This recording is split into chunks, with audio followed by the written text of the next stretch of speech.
Estamos aquí como todas las semanas en la mesa de diálogo a través del canal del Congreso. Gracias que nos acompaña. Ya lo sabe, cada semana, le saludo al servidor Javier Solórzano en nombre de todo el equipo. Cada semana lo que pretendemos es conversar con las y los legisladores, pues sí, de algunos asuntos que están en curso, ¿no? Que están entre nosotros, pero también otra cosa es qué andan haciendo ellos, opiniones sobre ciertos temas, porque le voy a decir algo que seguramente usted se da cuenta.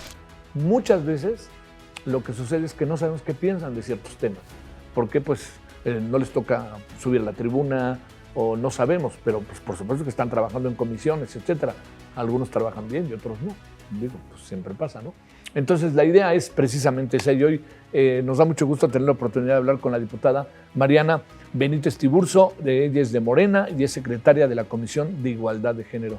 Querida Mariana, ¿cómo estás? ¿Cómo estás, querido Javier? Gracias. Muchas gracias que estás con nosotros. Gracias por esta oportunidad. A ver, ¿cómo estás, Muy bien. ¿Sí? Estoy muy contenta. Hay una actividad muy fuerte en el Congreso. Se están haciendo muchos cambios y eso motiva porque hay posibilidad de plantear temas, hay posibilidad de apoyar a la presidenta, la primera mujer presidenta en este país, con una agenda de género, agenda de justicia, en la que en lo personal creo que puedo apoyar. Así que me siento contenta de estar en una legislatura que coincide con este primer mandato de esta primer mujer presidenta. ¿Legislan al tono de voy derecho y no me quito o no? Mira, yo creo que este periodo extraordinario sirvió de ejemplo de cómo temas muy complejos, muy técnicos, que también han generado mucha expectativa, se pueden trabajar bien y a conciencia y escuchando las voces. Para todos aquellos incrédulos, decepcionados que decían los parlamentos abiertos no funcionan, hacemos propuestas y no le cambian ni una coma, eso fue falso. Veamos cómo se integró la reforma de telecomunicaciones, ¿no? Javier Corral, que fue quien estuvo encargado de conducir todos estos trabajos y que además tú y yo lo conocemos de muchos años, pues hizo un trabajo muy, muy importante para avanzar con escuchar y hacer correcciones. Se hicieron cambios sustantivos, ¿no? Por ejemplo, el caso de las atribuciones que originalmente tenía solo la agencia. Bueno, fue una propuesta que vino de todas estas mesas y estos foros que hubieron para integrar un órgano colegiado y a mí me parece que era lo mejor, ¿no? Siempre este tipo de decisiones que tienen que ver con uso y manejo del espectro radioeléctrico, concesiones, sanciones a operadores, en fin, pues tiene que venir de un órgano colegiado. Es mejor, la pluralidad siempre va a ser mejor.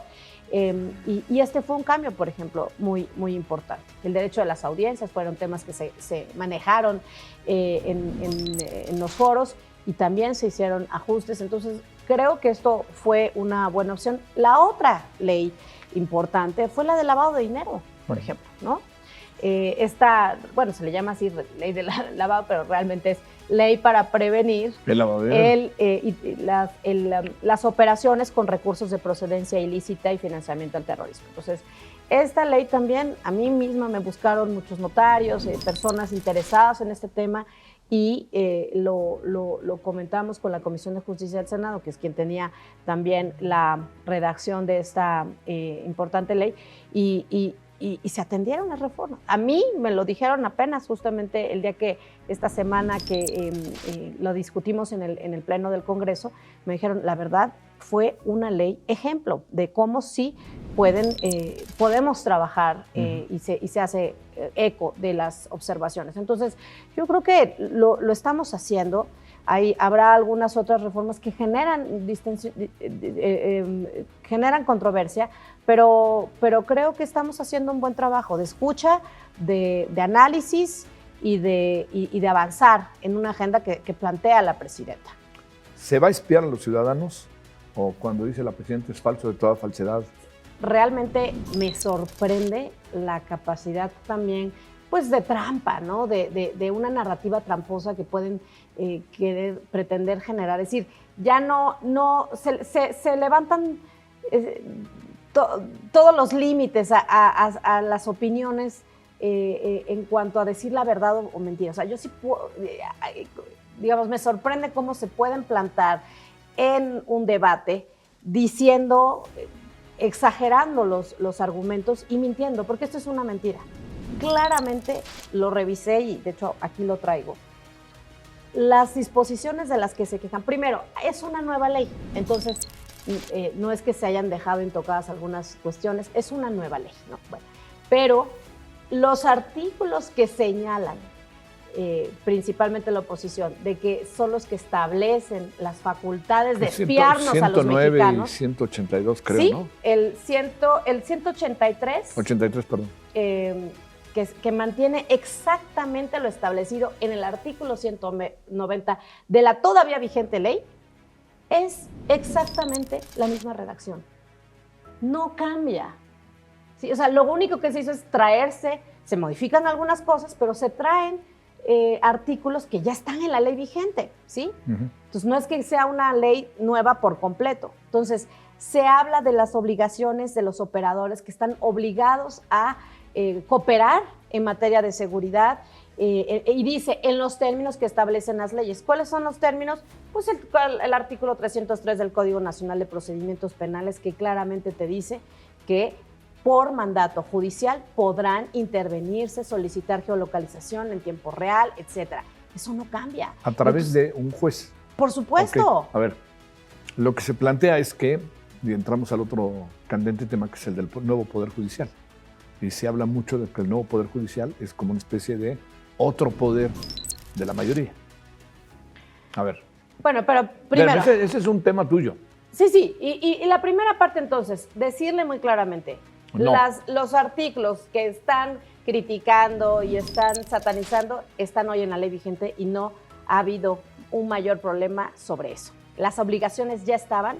Imagínate que apenas estuviéramos poniendo en 2025 con los retos y desafíos que tenemos en seguridad, apenas estuviéramos poniendo la obligación de los concesionarios y de los operadores de apoyar en seguridad. No, esto viene de mucho tiempo atrás. Es más, desde que yo estaba aquí de asesor en el Congreso, cuando aquellas reformas de la Ley General del Sistema Nacional, la del 2009, sí, desde entonces previmos la cooperación, en este caso, en materia de telecomunicaciones. Ahora, el otro argumento es que ahora tienen nuevas cosas. A ver, la verdad, yo que he estado dándole seguimiento a esto, primero, está la mitad, solo se renovó la mitad de los jueces, ¿sí?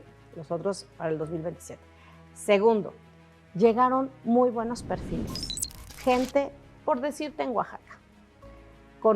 Escuchando referencias, no conozco a todos, pero escuchando las referencias, llegaron gente que ha trabajado muchísimos años en la Procuración y Administración de Justicia.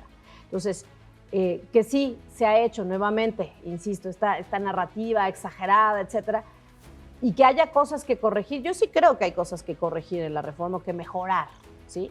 Yo sí creo que si fue tanta la controversia en cuanto a los filtros, por ejemplo, de las personas que se puedan colar, yo sí propondría, y te lo puedo decir que hasta propondré, algunos cambios en los filtros, que haya un examen.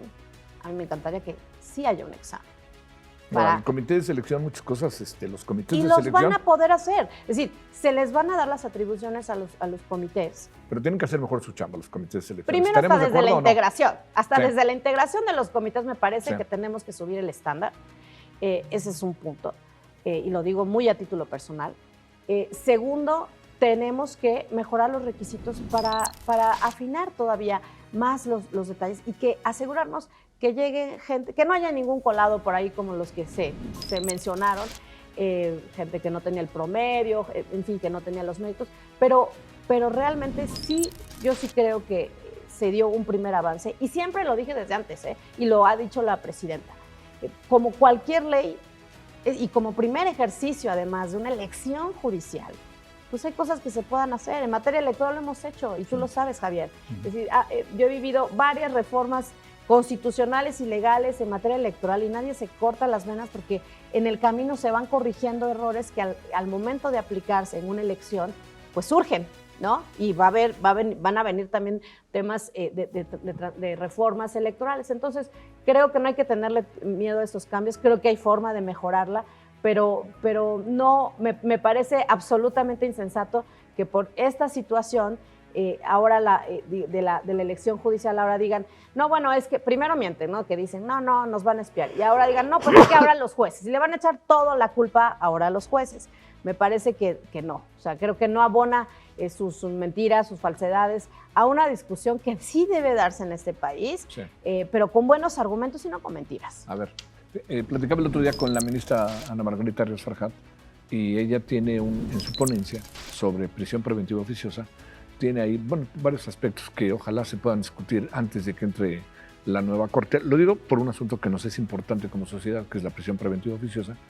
Y dice, no hay en este espacio no hay una decisión que pudiera recaer en una tercera persona, sino es un ministerio público que llega y te mete a la cárcel. Y ya lo averigua, ¿no? Aquí la idea es que ella propone que dentro de toda la articulación de la ley puede entrar un juez y que el juez vea todo el currículum de la persona para decidirlo. ¿Estamos pensando en algo parecido en este asunto? Mira, yo creo que, a ver, la presidenta de Morena, me consta porque yo estaba, en 2014 dijo cosas muy parecidas a las que quiero aprobar. O sea, como contrario. A ver, ¿cómo ver esto? Entendiendo que hay una evolución, entendiendo que hay un cambio, entendiendo que traemos un problema de seguridad mayúscula, pero ¿cómo poderle gestar también cosas que pasan? Y tú lo sabes. Por ejemplo, que de repente pues, traes un opositor incómodo. Y esto lo viste tú, ¿eh? Lo viste tú en otro tiempo, ¿eh? Lo viste en los 90, lo viste en los 80, etcétera. No, en los 80 no, yo estaba muy chiquita en los 80. Bueno, pero sí sabes de yo, ¿eh?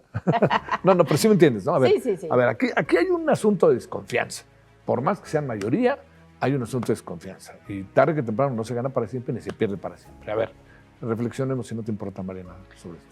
Bueno, en el caso que mencionas de la prisión preventiva, etcétera, siempre es un juez, ¿eh?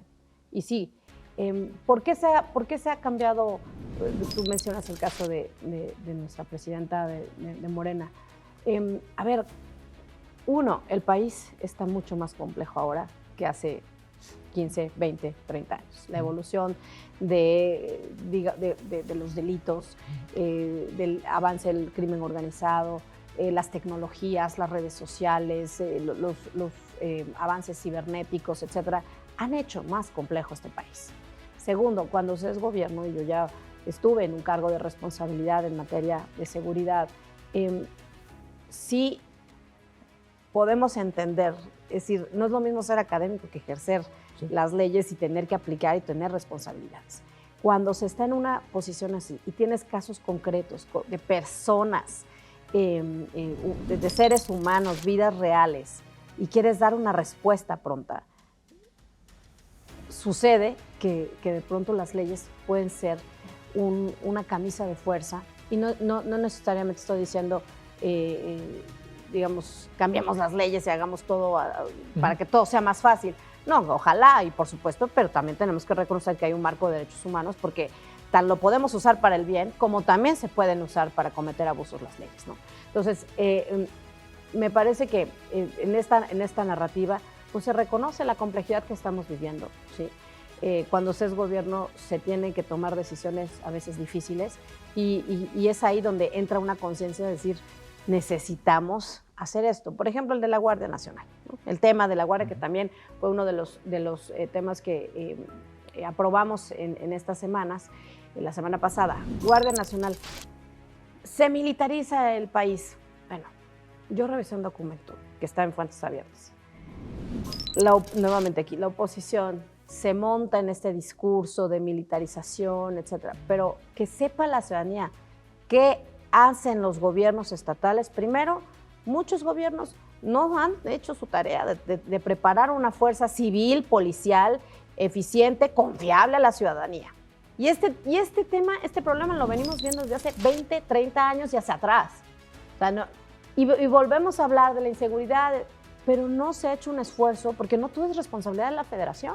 Los estados y los municipios tienen la obligación de contribuir a la seguridad, lo dice la Constitución en el artículo 21. Entonces, no hay una fuerza policial confiable. Okay.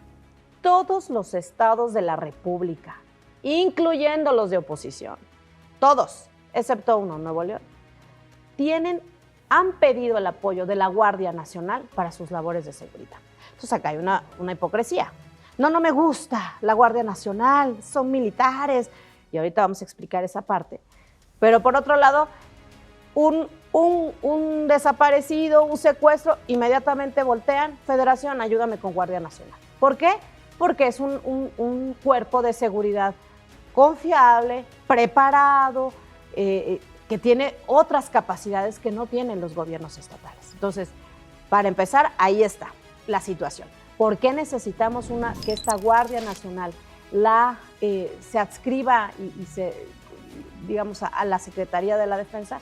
Pues se dice a final de cuentas que el mando supremo, no se dice, está en la Constitución.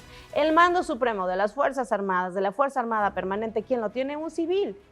Es la Presidenta de la República en este caso, en este momento. Pero lo ha tenido desde históricamente un civil. Bueno, exceptuando cuando tuvimos presidentes de origen militar. Y por otro lado, pues era un cuerpo de seguridad que estaba en la incertidumbre, Javier, porque ni tenía los reconocimientos, los estímulos, la protección médica, de salud, de seguridad social, porque no estaba adscrito, pero sí tenía una formación militar, ¿sí? O sea, una formación, digamos, castrense, pero con fines de seguridad, que es distinto. Una cosa es que tu formación sea castrense, pero para efectos de seguridad nacional, ¿no? Es guerra, combate, etcétera. Y otra cosa es que sí sea castrense, disciplina castrense, etcétera, pero tenga una mirada, una visión de trabajar en la población, con la población en tareas de seguridad. Ahí está la gran diferencia. Pero por otro lado, son personas que están arriesgando su vida. Es que se habla de la Guardia Nacional como un ente, ¿no? Abstracto. Pero ya que analizamos y conoces gente real, a mí me tocó conocer policías, sus vidas, ministerios públicos. No todos son, digamos, los hay malos, pero hay gente que dedica su vida y además lo hace por convicción en estos temas y lo hacen arriesgando su vida. La parte, diputada, que tiene que ver con que la militarización, que entiendo que queda muy claro que es una civil y un civil, ¿no? En la persona de Omar García Harfuch. Pero te pregunto, la parte que tiene que ver con que de repente nuestro país empiece a extender sus cargos administrativos hacia militares, está en la Constitución, pero hay como un aliento a que pudieran meterse incluso a cargos de elección popular, etcétera. ¿De esto qué piensas? A ver, velo con ojos de abogada o con ojos de, ¿sabes qué? Con ojos de seguridad nacional al mediano y largo plazo. ¿Qué piensas de eso? Bueno, yo creo que sí debe haber un equilibrio, sí debe haber una participación hoy que México está pues, desafiado en muchos frentes. Sí requerimos, desafortunadamente, pues hemos visto casos también muy malos, ¿no? De secretarías de seguridad, de procuradurías y fiscalías en donde se ha ido filtrando. Y la verdad, confiamos, hay que ver las encuestas, se confía más en el ejército que en las policías, ¿no? Entonces, todo ha derivado de un tema de confianza y un tema de una percepción de eficiencia, ¿sí? Es deseable absolutamente. Bueno, pues es deseable que fuéramos avanzando hacia prescindir, porque además pues, los estamos ocupando en tareas en donde no necesariamente, no sé si les guste, ¿no? Es decir, que ellos deberían estar concentrados en otros temas. Obedecen también, eso pues es la sí, otra, ¿no? Pero sí, más bien hay que entrar a un debate de la confianza ciudadana que tenemos en este país, o la desconfianza más bien, en nuestras instituciones que han hecho que tomemos mano de los militares para ejercer funciones estratégicas como el control de aduanas, como la construcción de instalaciones operativas fundamentales como son aeropuertos, por ejemplo, ¿no? Sí. No es tan sencilla, no es tan simplona la pregunta, te lo juro, pero tú que estuviste directamente en las cuestiones de seguridad, en momentos que empezaban a ser cada vez más candentes, más difíciles, ¿Te imaginaste que íbamos a vivir esto que estamos viviendo ahora en términos que un presidente diga, un candidato dijera, tienen que devolver los militares a los cuarteles? Y cuando volteamos la cara tenemos el escenario que tenemos ahora. Más bien, ¿sabes qué? Te digo algo, sí. Me parece un déjà vu. A ver. Un déjà vu porque esta discusión la vengo escuchando, nada más que han cambiado de personas, ¿no? Sí, de personas. Pero la discusión ha estado ahí. Desde yo recuerdo, por ejemplo, en el 2009, aquí en el Senado estábamos discutiendo, bueno, los senadores, yo era asesora, sí. Pero se estaba discutiendo una ley, digamos, reformas a la Ley de Seguridad Nacional. Sí. Y ahí es donde se estaba discutiendo el tema de seguridad interior y esta etapa intermedia, y la participación de las Fuerzas Armadas, etcétera.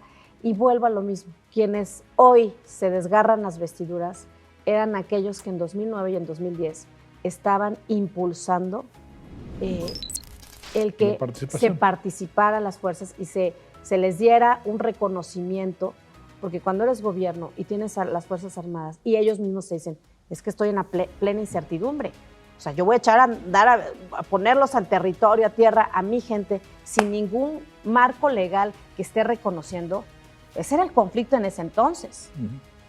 Entonces, los que hoy se están desgarrando las vestiduras y agarrando la bandera contra la militarización son los que estuvieron en el sexenio de Calderón, y yo lo recuerdo perfectamente. Yo me echaba esas reuniones de debate y de análisis y dimos con un primer proyecto, ya era un dictamen, y no pasó. Ahora pasa porque tenemos una mayoría, en ese momento no pasó porque no contaron los votos, ¿sí? Pero vuelvo a lo que te dije, que parece pues algo muy, muy básico decir, cuando eres gobierno tomas otra decisión. Sí, no, cuando eres gobierno enfrentas una realidad que tienes que tomar decisiones muchas veces duras, ¿sí? Pero controvertidas, pero que te lo hace, esto deviene de la responsabilidad, sí, que sientes en el cargo. Es que ese es un problema para los políticos, ¿no? Para ustedes. Si no prometes, no ganas. Y si prometes, luego te metes en una cantidad de cosas que tienes pendientes por hacer. A ver, para cerrar este tema, déjame decirte. Oye, y digo déjà vu además, muy feo, porque... No entiendo. Porque la seguridad pública en ese momento era el mismo tema. Es que no tenemos policías capacitadas, confiables. Sí. ¿Cuántos años han pasado? Sí, era menos agudo que ahora, pero sí está en un problema. Porque el mundo se ha vuelto más agudo y fíjate, complejo. Yo no sé, de repente he tratado de acordar y ahorita he estado buscando en archivos, pero a mí me parece que en los 90, a finales de los 90, hubo un problema muy grave en una delegación. Eran delegaciones y se sacó al ejército para algo. No. Tengo ahí que sí pasó, pero tengo como que ubicarlo bien en el espacio del tiempo. A ver, ¿qué piensas, Mariana, de que el Departamento del Tesoro señale a 2 bancos y a una casa de bolsa? Y otra vez, fíjate, se lo pregunto a la que está encargada de seguridad, a la que vivió todas estas cosas. ¿Qué piensas de eso? Es delicadísimo, ¿no? Pues sí tiene implicaciones muy fuertes para nuestro sistema financiero. Porque más rebotan cosas, muchas cosas rebotan. Y mira, justamente ahorita, esta semana, subí a tribuna a hablar sobre, justamente a sustentar el dictamen de estas reformas a la ley antilavado, ¿no? Así se le conoce. Hay un organismo que se llama Gafi, habrá que preguntar ahí, que también Gafi se creó en 1987 en el marco del G7, y nosotros formamos parte desde el 2000 en este órgano, se llama Grupo de Acción Financiera Internacional, que son países que voluntariamente entran, siguen estas 40 recomendaciones que ha hecho Gafi, que por cierto, hoy por hoy, la presidenta mundial de Gafi, adivina quién es. Es una mexicana. ¿Quién es? Elisa de Anda Madrazo, sí. Es una muy buena amiga y trabajamos juntas hace muchos años. No sabía. Y la presidencia la tiene ahorita México, la tiene Elisa. Entonces, ahorita estamos corriendo ¿Pensaste justamente... en Alicia Bárcena porque piensas también como yo que debe ser secretaria general de la ONU o qué? Yo sí creo. Yo la verdad que, digo, perdón, pero yo también lo creo, Yo también lo creo. Lo conozco y me parece que es indicado. Me parece que es una gran candidata y que además, pues, la ONU ya también tiene que tener una secretaría general mujer. Y le sabe. y le sabe. sabe Ha estado por muy mucho bien. tiempo en organismos internacionales y creo que ahí México tiene una gran candidata. Bueno, te regreso. Pero volviendo al tema Gafi. pues hay que tomarlo con reservas. Yo lo diría, Estados Unidos trae una agenda con muchos países, no solo México, con muchos países. Habrá que analizar y que ambos países se sienten a revisar qué está pasando, ¿no? Porque a final de cuentas el crimen organizado está utilizando el sistema financiero de todos los países. Ese es el reto, por eso está Gafi ahí, para lavar dinero, para financiar conductas ilícitas, ¿no? Entonces, sí tiene que haber un acuerdo no solo binacional, sino también con otros países para hacer alianza, ¿sí? Y Hacienda, por este lado, bueno, reaccionó a Hacienda, toma medidas, digamos, como precautorias, pero tendrá que hacerse un análisis porque tiene implicaciones muy fuertes. Son tres bancos, tres casas de bolsa que tienen operaciones muy importantes en el país y me parece que habría que tener con mucho cuidado y mucha responsabilidad esta información.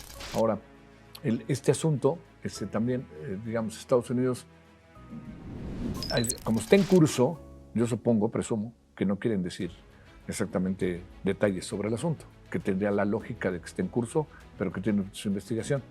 Pero lanzar una acusación de esta naturaleza... Sí, me hace muy grave. Oye, pero yo supongo que tienen los elementos en la mano. No lo veo tan improvisado, ¿no? ¿O tú qué ves? Pues sí, yo no quisiera pensar que hay una agenda en donde pues desde muchos frentes se presiona a nuestro país. Pero partamos de algo que a ti porque le impacta al gobierno, por supuesto. Partamos de algo que a ti te tocó ya, formalmente. El país crece en muchas cosas, pero también crece en sus adversidades. Y crece terriblemente en relación a la delincuencia organizada, a los cárteles de la droga. Estados Unidos está en su derecho, ¿no? De decir, yo aquí cierro la puerta, yo no quiero que se me metan acá ya, estoy hasta aquí. Aquí la gran pregunta es, alcanzas a apreciar que aquí adentro estamos haciendo una lucha real, auténtica? A ver. Yo estoy convencida que sí. A ver, sí. sé que lo sabes. A ver. Yo estoy convencida que sí. ¿Qué pasa? Porque, me voy a enfocar en lo que hoy tenemos. Sí. La agenda de la presidenta, las prioridades.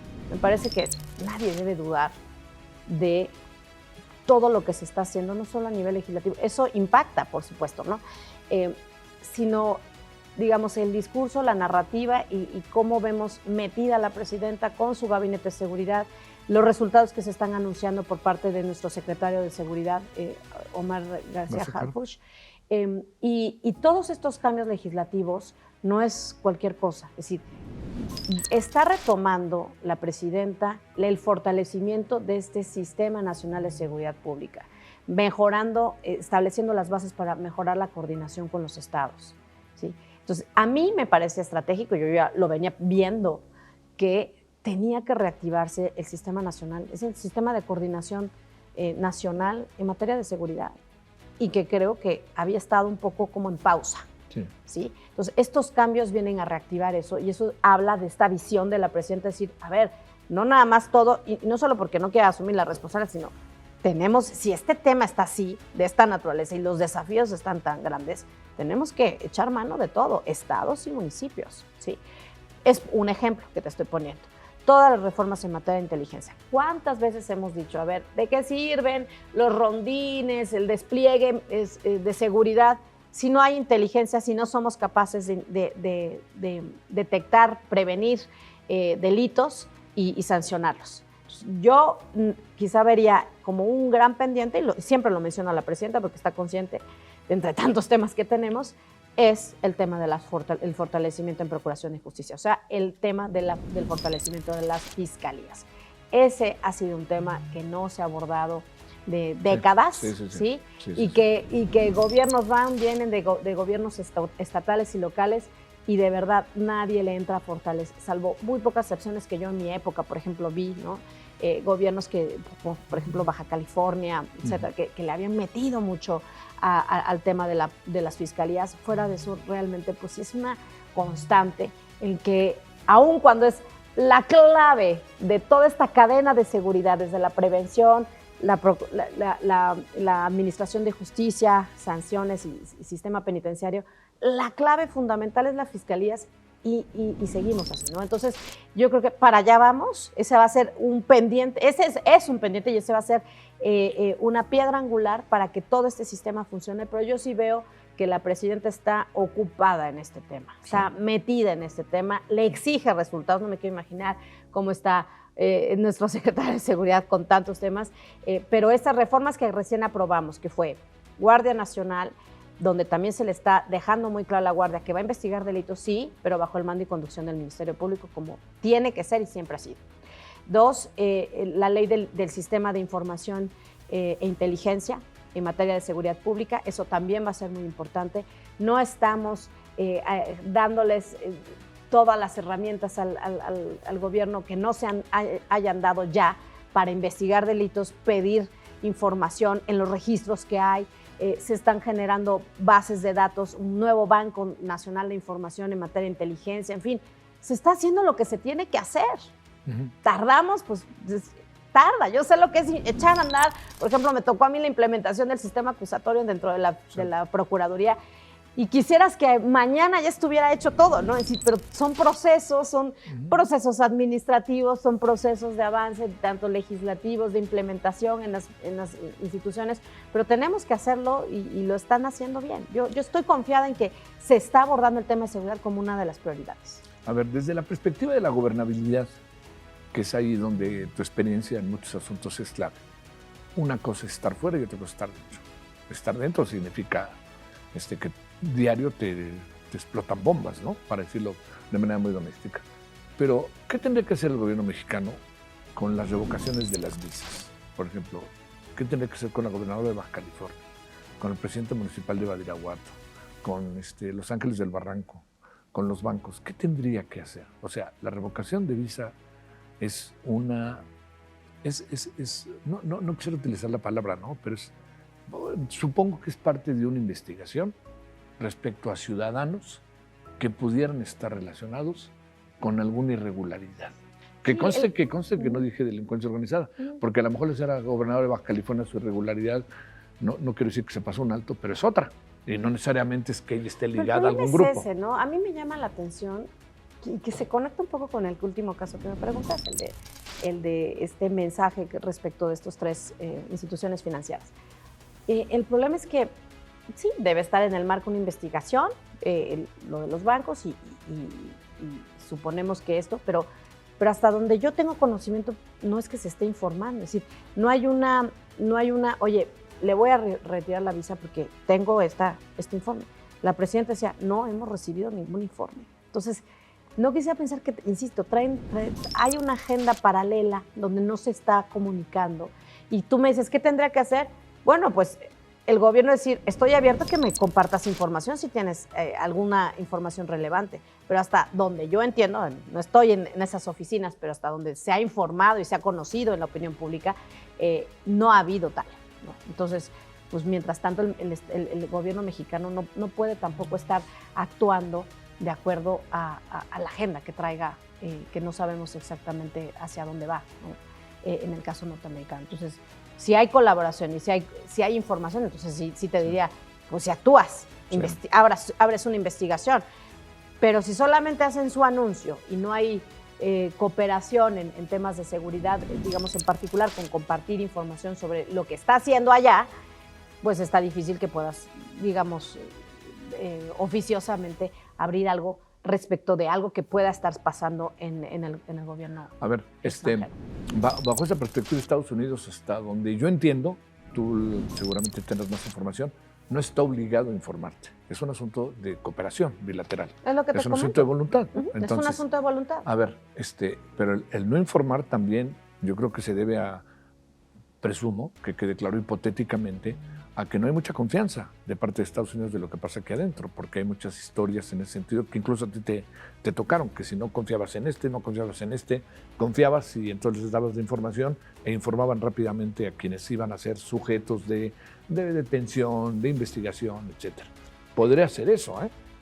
Esa es una hipótesis, pero también podría haber otras hipótesis, sí, ¿no? Que, por ejemplo, pues el estilo de esta administración sea Sí, quieran lanzar estas bombas. Estas bombas. Sí. Y pues yo también estaría esperando una información de parte del gobierno en estos casos.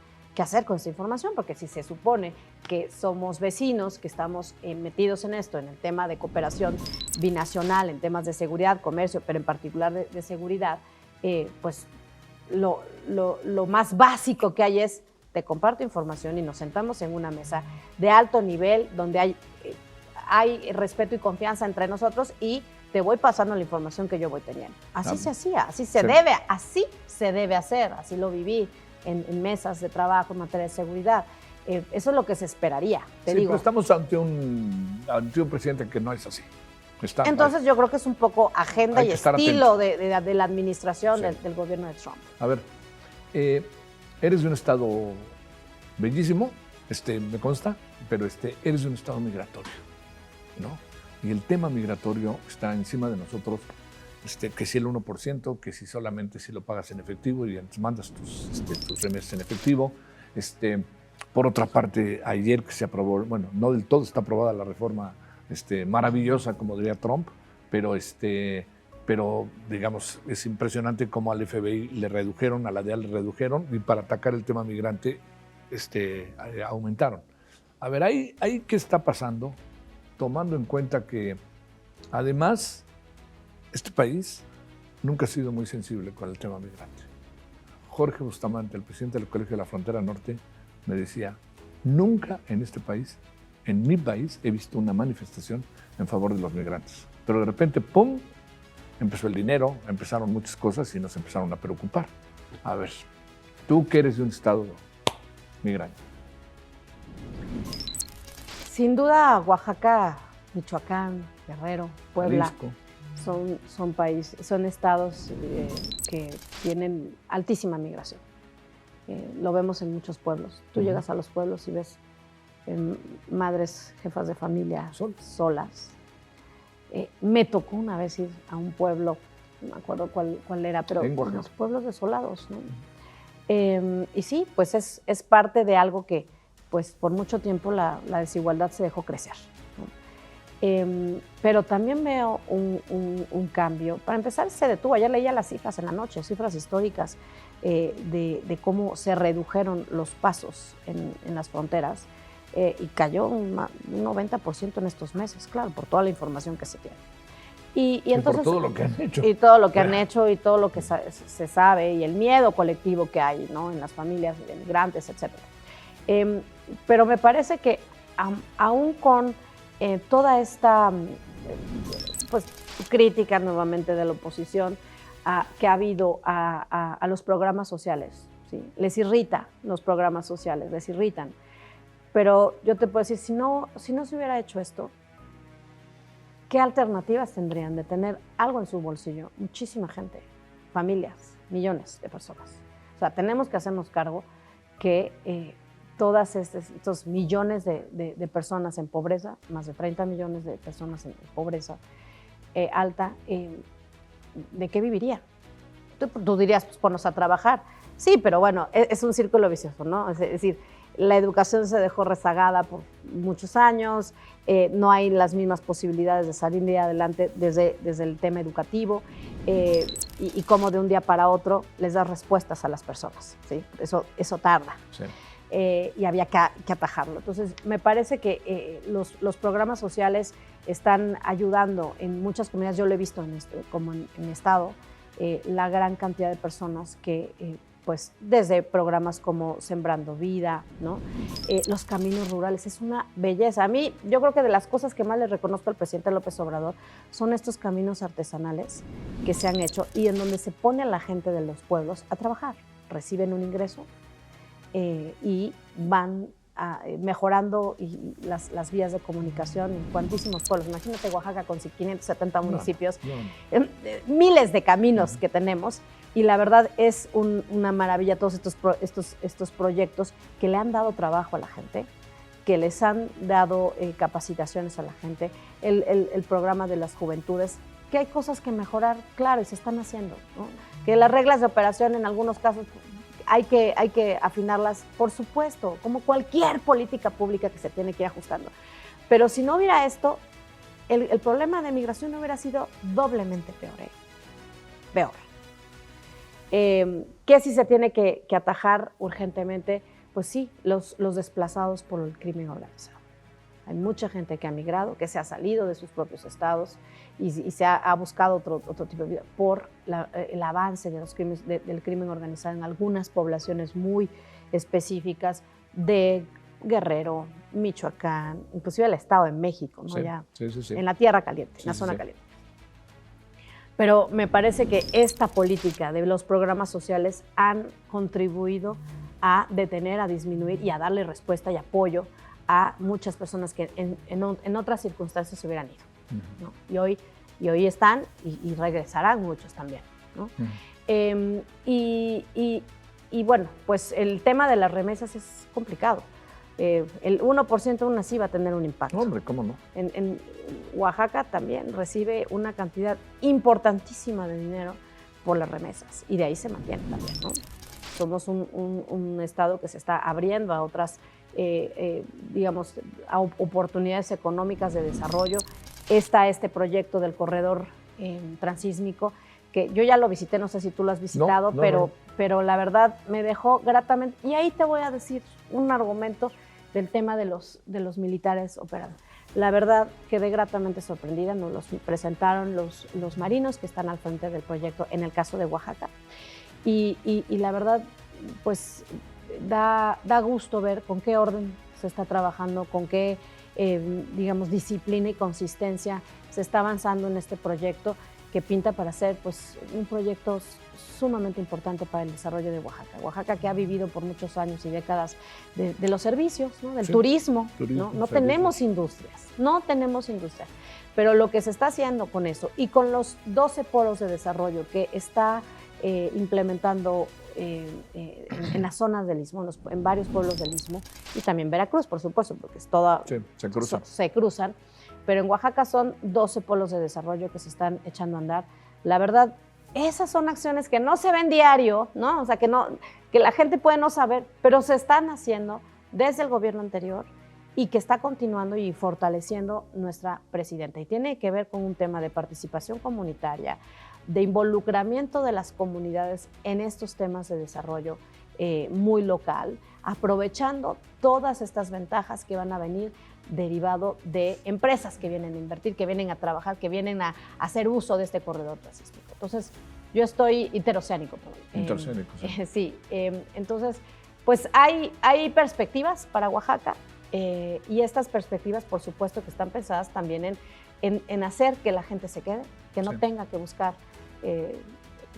irse, ¿no? Dejar familia, dividir la separación de familias y vivir ahorita las inclemencias que se están viviendo en Estados Unidos. Entonces se está trabajando en dar respuestas y retener a la gente. ¿Te puedes elegir como diputado o ya no? Pues de acuerdo a las nuevas reglas.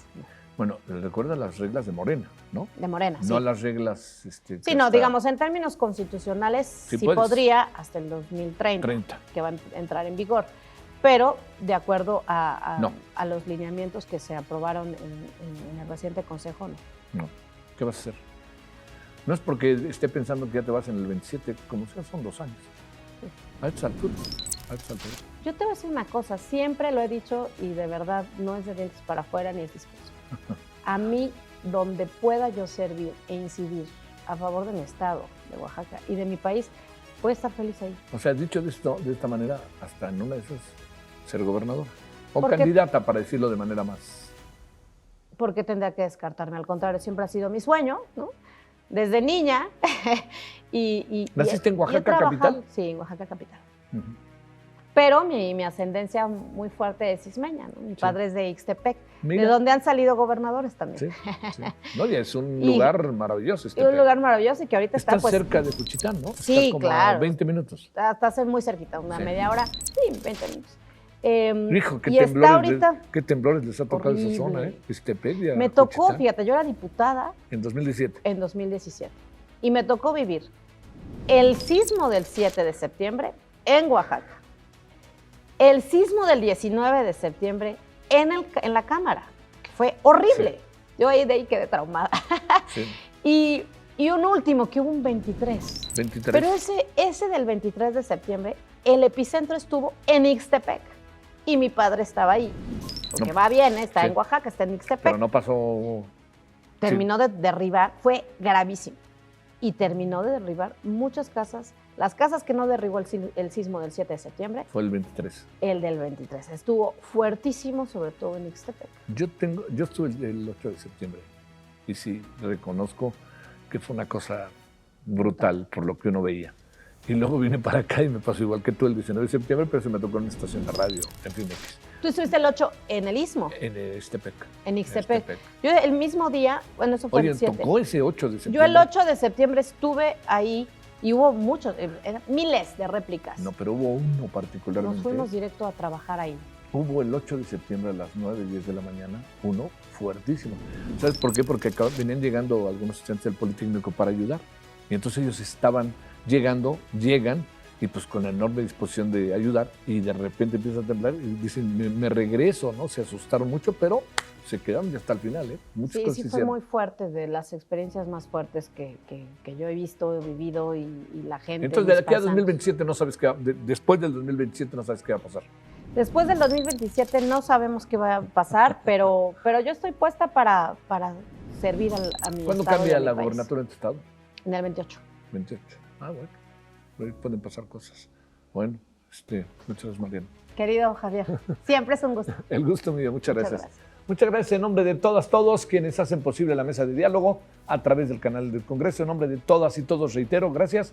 Se despide su servidor Javier Solórzano y nos vemos en la siguiente. Pásela bien, adiós.